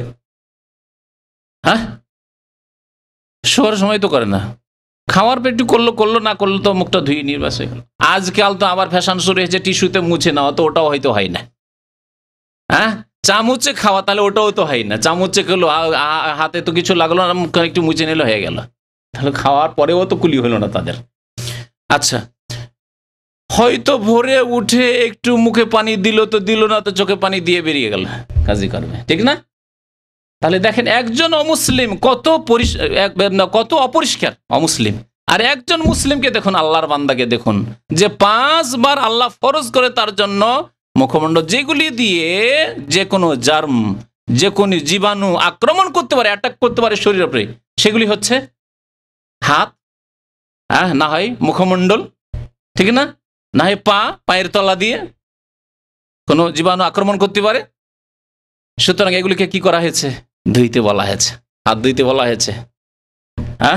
হাত দিয়ে কোনো জীবাণু মুখে যেতে পারে, মুখমণ্ডল ধুইতে বলা হয়েছে, কুলি করতে বলা হয়েছে, পা ধুইতে বলা হয়েছে। তাহলে একজন মুসলিম যদি সত্যিকার ভালো মুসলিম হয়, তাহলে কত জীবাণু থেকে নিরাপদ মুক্ত থাকবে চিন্তা করুন। এই 5 ওয়াক্ত নামাজ যদি কায়েম করে আর ওযু করে, তাহলে। কিন্তু বেনামাজি মুসলিমদের সমান না, একই সমান, যেহেতু সে ওযু করে না, নামাজ পড়ে না, ওযু করার প্রয়োজন হয় না, মুখও ধোয় না। তো কুলি করা এবং নাকে পানি দেওয়া। নবী করিম সাল্লাল্লাহু আলাইহি ওয়াসাল্লাম এমনকি রোজার অবস্থায় নাকে পানি দিলে, বেশি গড়গড়া করলে পানি ভিতরে যাওয়ার আশঙ্কা আছে, তবুও নবী সাল্লাল্লাহু আলাইহি ওয়াসাল্লাম বলছেন, ওয়া বালিগ ফিল ইস্তিনশাকি ইল্লা আন তাকুনা সাইমান, তোমরা বেশি করে নাকে পানি টানবে, পানি দেবে, তবে রোজার অবস্থায় থাকলে একটু ইল্লা আন তাকুনা সাইমান, একটু সাবধান, যাতে ভিতরে পানি না চলে যায়। তাহলে রোজার অবস্থা তো নাকে পানি দিতে হবে, কুলি করতে হবে, কিন্তু খুব বেশি করে নয়, যাতে ভিতরে পানি না চলে যায়, তোমার রোজার ক্ষতি না হয়। 10 নম্বরে হচ্ছে নবী করিম সাল্লাল্লাহু আলাইহি ওয়াসাল্লামের হাদিসে গাসলুল বারাজিম। বারাজিম বলে অঙ্গ প্রত্যঙ্গের যেগুলি জোড় রয়েছে, বিশেষ করে হাতের জোড়, এই যে জোড়গুলি রয়েছে, আমরা এই দিক সাধারণত ধুই, কিন্তু এইদিকে যে এই জায়গাগুলো রয়েছে, এই জায়গাগুলো রয়েছে বা আঙ্গুলের জোড়গুলি রয়েছে, এগুলি ধুইতে বলা হয়েছে। এছাড়া অন্যান্যগুলিকে সামিল করেছেন উলামায়ে কেরামরা এর অর্থে, যেমন কানের মাসাহ, যারা উজু করে কানের মাসা করে, কানের মাসা করতে গিয়ে যে কানের আপনার বাহির ভাগ এগুলিতে উঁচ নিচ রয়েছে, মাসা ছাড়া কিন্তু এগুলোতে পরিষ্কার পরিচ্ছন্ন তার কোনো চান্স নেই। যেই ব্যক্তি উজু করে না, মাসা করে না, বছরকে বছর হয়তো তার কানে হাত যাবে না গোসল ছাড়া, হ্যাঁ, ঘাও হয়ে যায় অনেকের। তাহলে এই অংশগুলিও এই আদেশের সামিল, প্রাচীনতম সুন্নতের সামিল এগুলি। তাছাড়া শরীরের বেশ কিছু জায়গা রয়েছে যেগুলি গ্রন্থি জোড় রয়েছে, জোড় থাকার কারণে সেটা অনেক সময় ঢাকাই থেকে যায়। যেমন এই জায়গাটি রয়েছে, এই জায়গাটিতে ময়লা বেশি বাঁধে, এখানে ময়লা নেই, আছে কি ময়লা নেই, কিন্তু এখানে ময়লা থাকতে পারে, এই জায়গাটিতে ময়লা থাকতে পারে, এই হয়ে থাকছে। তারপরে ঘামছে, তখন ওই ধুলো বালিগুলি এখানে চলে আসছে। দেখবেন যারা সাংসারিক কাজ করেন বা মাঠে ঘাটে কাজ করেন, তাদের এগুলিতে ধুলো বালি ময়লা জমে থাকে, গ্রীষ্মকালে বিশেষ করে দেখতে হবে, তাকে না? এই জায়গাগুলিকে ধুইতে বলা হয়েছে। তারপরে হাঁটুর নিচে, এটা তো না হয় উজুতে ধুলেন, হাঁটুর নিচে এই যে ভিতর দিকে এগুলিতে কত ময়লা আর কত গন্ধ থাকে, যদি এইগুলিও এইগুলি গোসল করার সময় খেয়াল না করেন, শুধু পানিটা ঢেলে দিলেন শরীরে, তাহলে কিন্তু পরিষ্কার হলো না। কিন্তু ওই দিকটা যদি খেয়াল করেন যে নবী করিম সাল্লাল্লাহু আলাইহি ওয়াসাল্লাম বলেছেন গাসলুল বারাজিম, যেগুলি অঙ্গ প্রত্যঙ্গের জোড় রয়েছে, গ্রন্থি রয়েছে, হ্যাঁ, সেগুলি মোড়ানো জায়গা রয়েছে, সেই জায়গাগুলিকে ভালো করে পরিষ্কার পরিচ্ছন্ন করে নেওয়া, তাহলে আপনার এই দুর্গন্ধ কমে আসবে, ময়লা বালি বা আবর্জনা যেগুলি রয়েছে সেগুলি দূর হয়ে যাবে। এই সুন্নতের উপর আমল করলে এই কাজগুলি হবে। তো এই ছিল নবী করিম সাল্লাল্লাহু আলাইহি ওয়াসাল্লামের বেশ কিছু আদেশ যা আপনাদের সামনে উল্লেখ করা হলো। এখন ওই হাদিসগুলি শুনিয়ে দিচ্ছি, সময় শেষ হতে যাচ্ছে। আবু হুরায়রা রাদিয়াল্লাহু তাআলা আনহু বর্ণনা করেছেন, হাদিস বুখারী মুসলিমে রয়েছে। সেই হাদিস রয়েছে আল ফিতরাতু খামসুন বা খামসুম মিনাল ফিতরাহ, দুই রকমের হাদিসটি বর্ণিত হয়েছে যে 5টি প্রাচীনতম সুন্নত রয়েছে, 5টি প্রাচীনতম সুন্নত রয়েছে।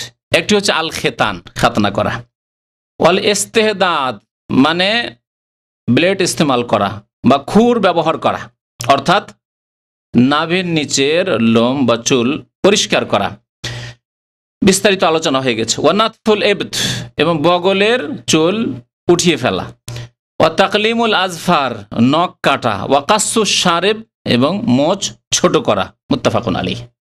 মা আয়েশা রাদিয়াল্লাহু তাআলা আনহা যে হাদিসটি বর্ণনা করেছেন, মুসলিম শরীফে রয়েছে, নাসাইতে রয়েছে, অন্যান্য হাদিসে রয়েছে, বুখারীতে নেই, মুসলিম শরীফে রয়েছে। আয়েশা রাদিয়াল্লাহু তাআলা বলছেন, কালা রাসূলুল্লাহ সাল্লাল্লাহু আলাইহি ওয়াসাল্লাম, আল্লাহ রাসূল সাল্লাল্লাহু আলাইহি ওয়াসাল্লাম বলেছেন, আশরুম মিনাল ফিতরাহ, 10টি হচ্ছে প্রাচীনতম সুন্নত। তার একটি হচ্ছে কাসসুশ শারিব, মোচ কাটা, যা আগের হাদিসে এসেছে। আর একটি হচ্ছে ইফাউল লাহিয়া, দাড়ি বাড়ানো, যেটা আগের হাদিসে আসেনি, দাড়ি বাড়ানো। ওয়াসসিওয়াক, মিসওয়াক করা, যা আগের হাদিসে আসেনি। তাহলে কটি হলো? 7টি হলো, ওই আগেরটির সাথে ধরলে। ওয়াস্তেনশাকুল মা, পানি নাকে নেওয়া, নাকে পানি টানা, নাক পরিষ্কার করা, নাকে পানি দিয়ে নাক পরিষ্কার করা, এটি একটি হলো। কতটি হলো? 8টি হলো। তাহলে ওয়াকাসুল আজফার, নখ কাটা হয়ে গেছে। ওয়াকাসুল বারাজিম, শরীরের যে গ্রন্থিগুলি রয়েছে, জোড়গুলি রয়েছে, সেগুলি যেখানে চামড়াগুলি জড় জড় হয়ে রয়েছে অথবা ভিতরে রয়েছে, লুকিয়ে রয়েছে, সেই জায়গাগুলিকে বেশি পরিষ্কার পরিচ্ছন্ন রাখা, খেয়াল রাখা গুলির। কটা হলো তাহলে? 9টি হয়ে গেল। ওয়ানাতফুল ইবত, বগল হয়ে গেছে। ওয়াহালাকুল আনা হয়ে গেছে, নাভির নিচের চুল কাটা হয়ে গেছে। ওয়ান্তেকাসুল মা, আর একটি বলেছেন নবী সাল্লাল্লাহু আলাইহি ওয়াসাল্লাম, ইন্তেকাসুল মা মানে হচ্ছে ইস্তেঞ্জা করা, ইস্তেঞ্জা করা, পেশাবের পরে, পায়খানার পরে ঢেলা কলুক পাথর ব্যবহার করাও জায়েজ আছে, কিন্তু পানি দিয়ে পরিষ্কার করা এটি হচ্ছে প্রাচীনতম সুন্নত এবং এতে বেশি পরিষ্কার পরিচ্ছন্নতা রয়েছে। আম্বিয়া কেরাম আলাইহিমুস সালাতু ওয়াস সালামের সুন্নত, এটি হচ্ছে অতিরিক্ত। এটা দিয়ে কত হয়ে যাবে? 10টা হলো। আর মুসআব তাবেঈ, তিনি বর্ণনা করতে গিয়ে ভুলে গেছেন যে আরেকটি কি আছে, কারণ এই হাদিসে 10টি হয়নি, 9টি হয়েছে। তো কারণ আগের হাদিসে যে মোচের কথা আছে যেটা এখানে আসেনি। তো বলছেন ওয়ানাসিতুল আশেরা, আমি 10 নম্বর ভুলে গেছি। 10 নম্বরটা বলে ইল্লান তাকুন আল মাজমাজ, 10 নম্বর ভুলে যাওয়ার পরে তিনি তার ধারণায় বলছেন যে মাজমাজা কুলি করা হইতে পারে, কুলি করা হতে পারে। তো কুলি করা দিয়ে তিনি 10টা এখানে পূরণ করলেন। আর আগের হাদিসে এই কুলি করার পরিবর্তে রয়েছে খাতনা করা, এখানে কিন্তু খাতনা করা নেই। জি, এই হাদিসের ভাষ্য করতে গিয়ে ভাষ্যকারগণ ইমাম নওয়াবী রাহমাতুল্লাহ আলাইহি আরো আইম্মায়ে কেরামগণ তারা বলেছেন যে তিনি তার ধারণায় বলেন ভুলে গিয়েছিলেন, এবং তার ধারণা বলছে যখন একটা চলে আসলে নাকে পানি দেওয়া, তো মনে হয় এটা 10 নম্বরটা হবে কুলি করা। কিন্তু তারা বলছেন যে হয়তো এখানে নবী সাল্লাল্লাহু আলাইহি ওয়াসাল্লাম খাতনা করার কথাই বলেছেন, অথবা কুলি করাও হইতে পারে এখানে, আর খাতনা করার কথা যেহেতু আরেক হাদিসে চলে এসেছে, তাহলে 10টিতে সীমিত থাকার মানে 11টি হয়ে গেল, মোট তাহলে 11টি বিষয় হয়ে গেল। এগুলি হচ্ছে প্রাচীনতম সুন্নাত যা আম্বিয়া কেরাম আলাইহিমুস সালাতু ওয়াস সালামরা করেছেন, বিশেষ করে ইব্রাহিম আলাইহিস সালামের জামানা থেকে শুরু করে, বিশেষ করে কারণ তার থেকে প্রমাণ রয়েছে। আখরাজাহু মুসলিম, হাদিসটা মুসলিমের। আচ্ছা, এইগুলি জিনিস পরিষ্কার করার ক্ষেত্রে সর্বঊর্ধ্বে কতদিন রাখতে পারবেন আপনি? সর্বঊর্ধ্বে কতদিন রাখতে পারবেন? এই ক্ষেত্রে হাদিস মুসলিম শরীফের হাদিস রয়েছে। আনাস বিন মালিক রাদিয়াল্লাহু তাআলা আনহু বর্ণনা করছেন যে ওয়াক্কিতা লানা ফি কাসিস শারিবি, আমাদের জন্য সময় নির্ধারণ করে দেওয়া হয়েছে মোচ কাটার ক্ষেত্রে, ওয়া তাকলিমিল আজফার নখ কাটার ক্ষেত্রে, ওয়া নাতফুল ইবতি বগলের নিচের চুলগুলি উঠিয়ে ফেলার ক্ষেত্রে, ওয়া হালকিল আনা আর নাভির নিচের চুল পরিষ্কার করার ক্ষেত্রে, আল্লাহ নাতরুকা আকতার মিন 40 লাইলা, 40 দিনের বেশি যেন আমরা না রাখি। তাহলে সর্বঊর্ধ্বে 40 দিন রাখা যেতে পারে। কিন্তু এই ক্ষেত্রে ধরে নেবেন না যে না 40 দিন তো আছে সুতরাং মোচকে আমি 40 দিন রাখবো। আমাদের দেশীয় মোচে উর্বর শক্তি খুব বেশি আছে, ঠিক না? ইন্ডিয়া, বাংলাদেশ, পাকিস্তানের মোচ খুব তাড়াতাড়ি বেরোয়, 1 সপ্তাহের মধ্যে অবস্থা খারাপ। যদি সপ্তাহে একবার না করে অবস্থা খারাপ। পক্ষান্তরে অনেক আরবরা রয়েছে বা অনেক জাতি রয়েছে যারা আফ্রিকান রয়েছে, তাদের হয়তো 40 দিনও কিছু হবে না। হ্যাঁ, এমন মরুভূমি যে মোচ 40 দিনও তার গজিয়ে উপরে উঠে না, তাহলে তাদের ক্ষেত্রে ঠিক আছে। নবী করিম সর্বঊর্ধ্বে বলেছেন, কিন্তু আপনাকে দেখতে হবে যে আমার অবস্থাটা ঠিক আছে না অবস্থা খারাপ হয়ে যাচ্ছে মোচের। তাহলে আপনাকে 7 দিনে প্রতি সপ্তাহে প্রতি শুক্রবার করে আপনি অভ্যাস করে নেন, প্রতি বৃহস্পতিবার শুক্রবারের আগে আগে বৃহস্পতিবার করে নেন। তো এইভাবে এগুলি করে নেন। এটা হচ্ছে বাহ্যিক, যেহেতু সামনে মোচের ব্যাপারটি আসছে সেটা। আর বাকি আপনার বগলের নিচের এটা যদি সাপ্তাহিক করতে পারেন আরো ভালো, কারণ মনে রাখবেন যে বগলের নিচে এমনি গন্ধের জায়গা, দুর্গন্ধের জায়গা, সাবালক হলে দুর্গন্ধ শুরু হয়ে যায়। আর তারপরে যদি তাতে চুল বেশি থাকে তাহলে আরো বেশি গন্ধ ছড়াবে, বেশি ঘামবে, বেশি দুর্গন্ধ ছড়াবে। সুতরাং যত পরিষ্কার রাখবেন তত আপনি গন্ধ থেকে মুক্ত থাকবেন, নিজেও কষ্ট পাবেন না আর অন্য কাউকে কষ্ট দেবেন না। আপনার গেঞ্জিটা খুলে যখন রাখছেন নিজের গন্ধে নিজেই থাকতে পারছেন, ঠিক না? তাহলে প্রতি সপ্তাহে যদি পরিষ্কার করেন সবচাইতে ভালো। আর সর্বঊর্ধ্বে 40 দিন রাখা যেতে পারে। যারা ইসলাম মোতাবেক জীবন যাপন করে না তাদের যে কি অবস্থা থাকে, বগলের 6 মাস খোঁজ খবর নেই না, আর নাভির নিচে তো এই দিক সাফ করে, আল্লাহ যেটা রাখতে বলে সেটা সাফ করে, আর নাভির নিচের খোঁজ খবরই নেই, বছরকে বছর জঙ্গল লেগে আছে। আল্লাহ পাক যেন আমাদেরকে আমল করার তৌফিক দান করেন। আল্লাহ পাক রব্বুল নবী করিম সাল্লাল্লাহু আলাইহি ওয়াসাল্লামের সুন্নাত মোতাবেক আমাদেরকে জীবন যাপনের জন্য তৌফিক দান করেন, আমিন ইয়া রাব্বাল আলামিন। এছাড়াও প্রাচীনতম বেশ কিছু সুন্নত রয়েছে, তার মধ্যে সুগন্ধি ব্যবহার করা। একটি হাদিস রয়েছে যে সোনানুল মুরসালিন, রসুলগণের সুন্নত হচ্ছে সুগন্ধি ব্যবহার করা। এই রকমের চুল যে আছে, দাড়ি আছে, এগুলিকে সুন্দর করে রাখা। এমন না যে উস্কো খুস্কো করে রাখবেন, বিক্ষিপ্ত করে রাখবেন আর দেখতে খারাপ লাগবে, পাগলের মতো লাগবে, না, সুন্দর করে রাখেন। দাড়ির আপনি সম্মান করেন, আপনি চুলের সম্মান করে সুন্দর করে রাখেন। আর এই রকমের চুল কাটার ক্ষেত্রে কিছুটা কাটলেন আর টিকি ছেড়ে দিলেন হিন্দুদের মতো অথবা আমেরিকানদের মতো। এখানে যে কিছু আমেরিকানদের মতো রাখছে, এইখানে ওপরে রেখে দিল আর এই দিক থেকে কেটে নিয়েছে, আলপেট কাটা, আমাদের আলপেট কাটা না কি বলে, তো ওই রকম করে আমাদের দেশের ছেলেদের আবার এরকম করে কেটে রাখে। বাঙালি ছেলে গত সপ্তাহে জুমা মসজিদ দেখছে এইভাবে কেটে, এটাও আমেরিকানদের কাছাকাছি আলপেট, এই দিক থেকে কেটে নিয়েছে আর এখানে চুল রেখে দিচ্ছে। এগুলি জায়েজ নয়, কাজা, নবী সাল্লাল্লাহু আলাইহি ওয়াসাল্লাম নিষেধ করেছেন। চুল কাটলে পুরো মাথা থেকে কাটতে হবে। এই রকমের যাদের দাড়ি সাদা হয়ে গেছে অথবা মাথার চুল সাদা হয়ে গেছে সেগুলিকে মেহেন্দি দিয়ে, কালো করা নয়, মেহেন্দি দিয়ে সেগুলিকে, মেহেন্দির ঘাস তো বুঝেনি, মেহেন্দি পাতা এই দিয়ে রঙিয়ে নেওয়া, এবং তার সাথে যে কাতাম যেটা কালো এবং এই মেহেন্দি দুটো মিক্স করে যদি ব্রাউন হয় তবু অসুবিধা নেই। নবী করিম সাল্লাল্লাহু আলাইহি সাল্লামের কাছে আবু বকর রাদিয়াল্লাহু তাআলা তার আব্বাকে যখন নিয়ে আসলেন তখন তিনি বলেছিলেন যে গাইয়েরু হাযা বিশাইইন, তার বাবার দাড়ি চুল সব সাদা হয়ে গিয়েছিল, এটাকে তুমি পরিবর্তন করে দাও। সুতরাং এটি সুন্নত, জরুরি নয়, কিন্তু দাড়ি সাদা বা চুল সাদাকে মেহেন্দি দিয়ে রঙিয়ে নাও এটি হচ্ছে সুন্নত। ওয়াজতানিবুস সাওয়াদ, কালো থেকে বেঁচে থাকবে। তাহলে কালো কলপ লাগানো বা কালো দিয়ে একেবারে কালো করে নেওয়া সাদা দাড়িকে সাদা চুলকে এটি জায়েজ নয়। এতে রয়েছে ধোঁকা, এতে রয়েছে প্রতারণা। হ্যাঁ, বিশেষ করে যদি কেউ বিয়ে করতে যায় এরকম কালো করে যায় তো একেবারে খেয়ানত রয়েছে। হ্যাঁ, তো জায়েজ নয়। তাছাড়া আল্লাহ পাক রব্বুল আলামিন যেভাবে রেখেছেন, যেভাবে আদেশ করেছেন, রাসূলুল্লাহ যেভাবে আদেশ করে সেইভাবে আপনাকে চলতে হবে। সুতরাং কালো করা জায়েজ নয়। আজকাল বহু মুসলিম রয়েছে যারা দাড়ি কালো করে, যারা চুল কালো করে, এটি জায়েজ নয়। মোচকে কালো করে, এসব করবেন না। আল্লাহ যেন আমাদেরকে হিদায়াত দান করেন, আমাদেরকে সঠিক পথে চলার জন্য তৌফিক দান করেন। আমিন ইয়া রাব্বাল আলামিন। সাল্লাল্লাহু আলা নবিয়িনা মুহাম্মদ ওয়া আলা আলিহি ওয়া সাহবিহি আজমাইন।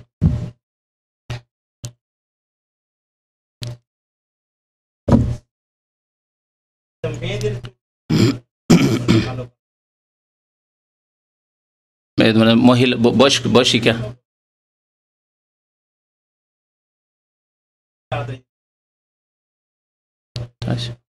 এই ব্যাপারে যেহেতু নবী সাল্লাল্লাহু আলাইহি ওয়াসাল্লামের কোনো নিষেধাজ্ঞা নেই, সুতরাং এই ক্ষেত্রে নাজায়েজ বলা যাবে না। আর মহিলাদের যেহেতু সৌন্দর্য অবলম্বন করা এটি ভালো জিনিস, সুতরাং বলা যেতে পারে যে জায়েজ রয়েছে তাদের জন্য। আচ্ছা আচ্ছা আচ্ছা, আমাদের এক ভাই এখানে আসতো, বলছেন যে উনি ছুটিতে আছেন, ওনার স্ত্রী মারা গেছে। আল্লাহ যেন জান্নাতবাসী করেন, গুনাহ খাতা যেন মাফ করে দেন। আল্লাহ পাক রব্বুল আলামিন যেন কবরের জীবনকে সুখী করেন, আল্লাহ আখিরাতকে যেন সুখী করেন, আল্লাহ যেন রহমত নাজিল করেন।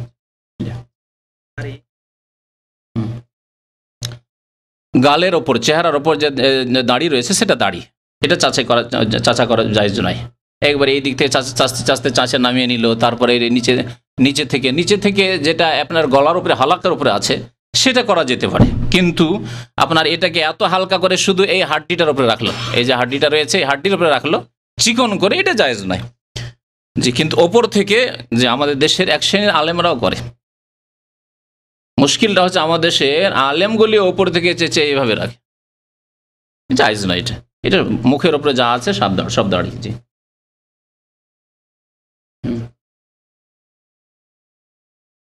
বলছেন যে আমাদের দেশে প্রাচীনতম কিছু সুন্নত পালন করতে গিয়ে অনুষ্ঠান করে, বিশেষ করে খাতনার অনুষ্ঠান, তাই না? মুসলমানের দাওয়াত, এই খাতনার দাওয়াত সুন্নত নয়, বরং সুন্নতের বিরোধী কাজ। সুতরাং খাতনার দাওয়াত করবেন না। মুসলমানের দিনে আত্মীয় স্বজন সবকে দাওয়াত দিয়ে আর তাদের কাছ থেকে গিফট উপহার নেওয়া হয়। গিফট ছাড়া তো আজকাল আসতেও পারবে না দাওয়াত দিতে। হোটেলে আসলে তো পয়সা নিয়ে আসতে হবে পকেটের, পয়সা না নিয়ে আসলে তো পয়সার চাইতে বেশি দামি মূল্যবান গিফট উপহার নিয়ে আসতে হবে। তো এই অবস্থা, তো এগুলি জায়েজ নয়। খাতনার জন্য দাওয়াতের কোনো প্রমাণ নাই, সুতরাং এটি একটি বিদআত। এই কুপ্রথাকে উঠিয়ে দেন আমাদের দেশ থেকে। জি, নিজের পরিবার থেকে উঠিয়ে দেন। আমাদের সমাজে ছিল, আলহামদুলিল্লাহ আমরা উঠিয়ে দিচ্ছি, এগুলি করি না। তো আপনি ওইভাবে চেষ্টা করেন, আপনার নিজের বাড়ি থেকে শুরু করেন, আর এই খাতনার বিদআতি দাওয়াতকে উঠিয়ে দেন।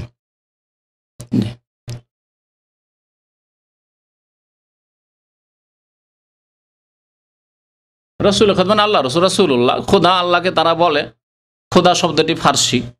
খোদা না বললে যদি আল্লাহ বলেন, আল্লাহ 99টি নামের কোনো একটি বলেন, তাহলে এটি ভালো বেশি। কারণ আল্লাহ যে নামগুলি পছন্দ করেন সেই নামটি আল্লাহর কাছে পছন্দনীয়, ঠিক না? আর যেই নাম আল্লাহ রাখেননি নিজের, সেই নাম দিয়ে ডাকলে আল্লাহ খুশি হবেন কি? আমার মনে হয় না যে খুশি হবেন। আপনি নিজের কথা চিন্তা করুন, আপনার আব্বা যে নাম রেখেছেন, আম্মা নাম রেখেছেন, অথবা নিজে আপনি একটা নাম চয়েস করেন, সেই নাম পছন্দ করবেন। সেছাড়া যদি অন্য কোনো নাম আপনাকে বলা হয়, সে নাম পছন্দ হবে? হ্যাঁ, অবশ্যই। যদি আপনাকে কোনো একটা মানে খারাপ গুণ দিয়েও না, ভালো গুণ দিয়েও ডাকে, তবু ভালো লাগবে না, কারণ আপনার নাম ওটা নাই। ক্রিকেট খেলা যদি শরীয়তের লেবাস পোশাক ঠিক রেখে, অর্থাৎ ফুল প্যান্ট মানে এতটা যে নাভি থেকে নিয়ে আপনার কি পর্যন্ত, হাঁটু পর্যন্ত ঢাকা থাকে, তাহলে ঠিক আছে। কিন্তু হাফ প্যান্ট পরে খেলবে, খেলা জায়েজ নয়। তো যদি ফুল প্যান্ট পরে থাকে, তারপরে ক্রিকেট খেলাতে যে বিষয়টি রয়েছে সেটা আরেকটা দিক রয়েছে আপত্তিকর খানিকটা, সেটা হচ্ছে দীর্ঘক্ষণ কয়েক ঘন্টা ধরে খেলা চলতে থাকে একটা না, যাতে হয়তো মাগরিবের নামাজ চলে গেল, এশার নামাজের সময় চলে গেল, আর জোহর পর শুরু হলে আসর নামাজ চলে গেল, মাগরিব হয়ে গেল। এগুলি হারাম হওয়ার কারণ, এগুলো বাইরে থেকে বহিরাগত হারাম হওয়ার কারণ। তো এইরকম কোনো কারণ যদি হয়ে যায় তাহলে হারাম, বুঝতে পেরেছেন? কিন্তু যদি এরকম না হয়, এমনকি যদি খবর শোনেন আপনি, ক্রিকেট খেলা কেন, এটা খবর ক্ষেত্রে বলতে পারি, বাংলাদেশের আপনি খবর শুনছেন, দেশের খবর, আর ঠিক মাগরিবের সময় ওখানকার টাইম হচ্ছে, বিবিসি লন্ডনে অনেকে খবর শোনে, ঠিক মাগরিব হচ্ছে এখানে দামামে, তখন খবর শুনছেন আপনি, আর খবরের জন্য আপনি জামাতে গেলেন না, তাহলে হারাম করে, খবর শোনা হারাম। তো ওই রকমই ক্রিকেট খেলার জন্য কিছু বহিরাগত হারাম হওয়ার কারণ রয়েছে, আর তার মধ্যে লেবাস পোশাক, আর বাকি খেলা হিসাবে হারাম হওয়ার কোনো কারণ নেই। খেলা হিসাবে খেলা, যেমন ফুটবল খেলা, এটাও খেলা, জি, যাতে প্রাণ নাশ হওয়ার ভয় আছে সেই রকম খেলা জায়েজ নয়। বক্সিং খেলা, যে খেলা খেলছে, হ্যাঁ, তারপরে ওই নাক মুখ কি বলে ওগুলোকে, কুস্তি খেলা, কুস্তি খেলা, ওতে একজনকে মেরে একবারে খুন করে দিচ্ছে, তো এইসব খেলা জায়েজ নয়। এইসব খেলা আসলে ওর মধ্যেই হারাম হওয়ার কারণ রয়েছে। আর ক্রিকেট খেলার মধ্যে বা অন্যান্য খেলার মধ্যে বহিরাগত হারাম হওয়ার যদি কারণ চলে আসে তাহলে জায়েজ নয়। কিন্তু ইসলামিক লেবাস পরে, যদি ফুল প্যান্ট পরে, আর তারপরে সময় ঠিক সময়, নামাজের সময় নয়, নামাজের সময় যেমন হইলো খেলা অফ করে দেওয়া হইলো, তারপরে আবার নামাজ পড়ে আবার খেলা হলো, তাহলে জায়েজ আছে। আরে খেলোয়াড়রা কাফের ফাসেক না খেলবেই না, হ্যাঁ, না কি বলে নামাজ পড়বে না, কিন্তু বাকি শ্রোতা, হাজার হাজার লক্ষ লক্ষ পৃথিবীতে শ্রোতা আছে, তারা যে নামাজ পড়ে না, তাদের বেনামাজি হওয়ার কারণ যে এই খেলার যারা দায়িত্বশীল মালিক তারা। সুতরাং জবাবদেহি করতে হবে সবাইকে, সরকারকে, ওই টিমকে ইত্যাদি, সবই জবাবদেহি করতে হবে। কেন এই সময় খেলা চলছে, যে সময় নামাজের সময়? সুতরাং লং টাইম ধরে খেলা হওয়া শরীয়তে আপত্তি করে দিক দিয়ে।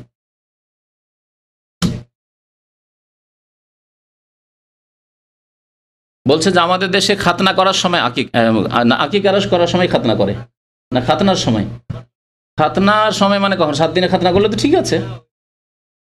খাতনা করার সময় আকিকা করে মানে ও আকিকা দিয়ে হয়তো দাওয়াত সাবে, এখানে খাতনার একটা দাওয়াত আছে, তো ওতে কাজ হয়ে যাবে, এই জন্যে সুবিধাবাদী। খাতনা করার সাথে আকিকার কোনো সম্পর্ক নেই, তবে 7 দিনের দিন যদি করে তাহলে 7 দিনে আকিকা করা সুন্নত, বা 14 দিনে 21 দিনে আকিকা করা সুন্নত, আর সেই দিনে যদি খাতনা করে নেই তো ভালো কথা। আর বাকি খাতনা করবে 2 বছর পর, 2.5 বছর পরে, আর তখন কি বলে আকিকা করবে না, আকিকা তারপরে কোনো প্রমাণ নেই। বড় হয়ে গিয়ে 21 দিনের পরে আকিকা করার কোনো সুন্নতি প্রমাণ নেই। সুতরাং জেনে শুনে এরকম ভুল করবেন না, 7 দিনের দিনে আকিকা করবেন। আপনি কি চান না যে আপনার ছেলে হাসান হোসেনের মতো হোক? চান না? রাদিয়াল্লাহু আনহুম চান নাকি? কে চায় না? কোন মুসলমান চায় না? আপনি কি চান না যে আপনার আকিকা মোহাম্মদ রাসূলুল্লাহ সাল্লাল্লাহু আলাইহি ওয়াসাল্লামের মতো হোক? চান না? রাসূলুল্লাহ সাল্লাল্লাহু আলাইহি ওয়াসাল্লাম প্রিয় নাতি হাসান হোসেনের ইয়াউমা সাবিহি 7ম দিনে আকিকা করেছেন, ওয়াসাম্মা, এবং সেই দিনের নাম রেখেছেন। তা আপনি ওইভাবে চলেন যেভাবে রাসূলুল্লাহ সাল্লাল্লাহু আলাইহি ওয়াসাল্লাম চলেছেন। আপনি আপনার ছেলে মেয়েকে ওইভাবে ভালোবাসেন যেভাবে রাসূলুল্লাহ হাসান হোসেনকে ভালোবেসে যেভাবে তাদের আকিকা করেছেন, করেন ওইভাবে। জি,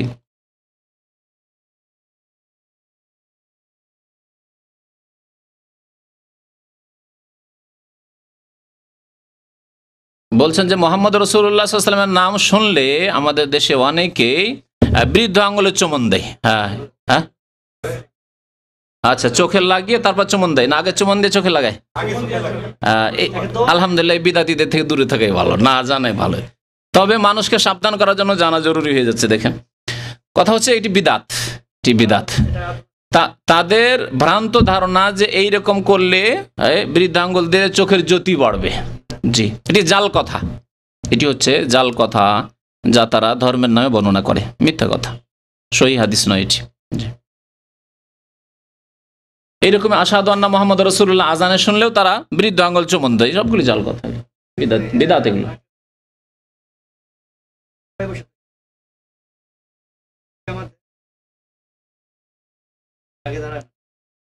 আশহাদু আন্না মুহাম্মাদুর রাসূলুল্লাহ না, বরং সুন্নত হচ্ছে কাদ কামাতিস সালার সাথে সাথে দাঁড়ায়। তার আগে দাঁড়িয়ে গেলে দাঁড়াতে পারে, কিন্তু কাদ কামাতিস সালাহ মানে নামাজ দাঁড়িয়ে গেছে তখনই দাঁড়াবে। এইটাই যুক্তিযুক্ত, কারণ এর সাথে আমলের সম্পর্ক আছে। যেমন বলা হচ্ছে যে একামত দিচ্ছেন, একামত দানকারী বলছেন যে এখন নামাজ দাঁড়িয়ে গেছে, অর্থাৎ দাঁড়ান, তখন দাঁড়ান। আগে থেকে দাঁড়িয়ে আছেন, ইমাম হয়তো আসেনি, 1-2 মিনিট দেরি করে দিল, তো মসজিদে একটা হইচইয়ের একটা দৃশ্য হয়ে যাচ্ছে যেন। তার মনে হয় কাদ কামাতিস সালাহ তখনই বলবে যখন ইমাম সাহেবকে দেখেছেন, তারপরে একামত তিনি দিয়েছেন, তো ওই সময় দাঁড়ানো উচিত।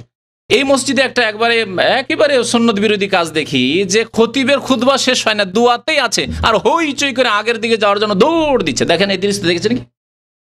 আমি একা বসে থাকি, এমনকি আমার ছেলেগুলো ধৈর্য ধরতে পারে না, পাশে থাকে, কিন্তু সবার হুড়ে ইনকিলাব জিন্দাবাদ, ও হুড়ে আর থামতেই পারে না, সবাই চলে যাচ্ছে আগের দিকে, আগের জায়গাগুলো ফুল হয়ে যাচ্ছে আগে যাওয়ার জন্য। এদিকে খতিবের এখনো 2-4-5টি দোয়া বাকি আছে, ভালো করে লক্ষ্য করে দেখবেন, দৌড় দিচ্ছে সামনের দিকে। এই সংশোধন কেমন করে যে করা যায় আল্লাহ জানে। আরেকটি বিষয় কি যেন মনে আসছিল, বলতে গেলাম, যাই মনে আসলে ইনশাআল্লাহ তাহলে বলে দেবো। তো এইরকম বেশ কিছু বলে, হ্যাঁ মনে এসছিল এটা, এই যে আজকাল নামাজ থেকে সালাম ফেরার পরে কপালে হাত দেয়, এটি একটি বিদাত, দেখেছেন? কপালে হাত দিয়ে দোয়া পড়ে, যারা দোয়া জানে ওটি জয়ীফ। আর আরেকটা পড়ে ইয়া নৌরি না কি পড়ে, ইয়া কবিও ইয়া কবি ইয়া কবিও, হ্যাঁ জি জি জি, এইসব বিদাত, সব কোনো প্রমাণ নেই হাদিস, শুনে রাখুন ভালো করে। ওগুলি মকসুদুল মুমিনের জাল কথা, আর এইরকমই যতগুলি জাল কিতাব আছে ধর্মের নামে, ওইসব জাল কথাবার্তা। সুতরাং এই যে করা, আমাদের এক ভাই একটা বক্তা আছে এখানে, উর্দু বক্তা, তো খুব মজার কথা বলেছে, আমাকে খুব ভালো লেগেছিল, আপনাদের শুনিয়ে দিই। বলছে যে নামাজ পড়ার পরে বিদাতি মাথায় কেন হাত দেয়, মাথায় হাত দেওয়া এটা চিন্তার লক্ষণ। তো বিদাতি জানছে যে আমার নামাজ কবুল হয়নি, নামাজ কবুল হয়নি, কারণ বিদাতি তরিকা আমি নিয়ত পড়ে নামাজ শুরু করলাম, যাই নামাজের দোয়া পড়ে নামাজ শুরু করলাম, এদিকে সূরা ফাতিহা পড়লাম না, রফুল এদেন করলাম না, আমি জোরে বললাম না, এইসব বিদাত করে উজুতেও কত ভুল করছি, তারপরে নামাজটা হলো না, মেহনত করলাম কিছু হলো না।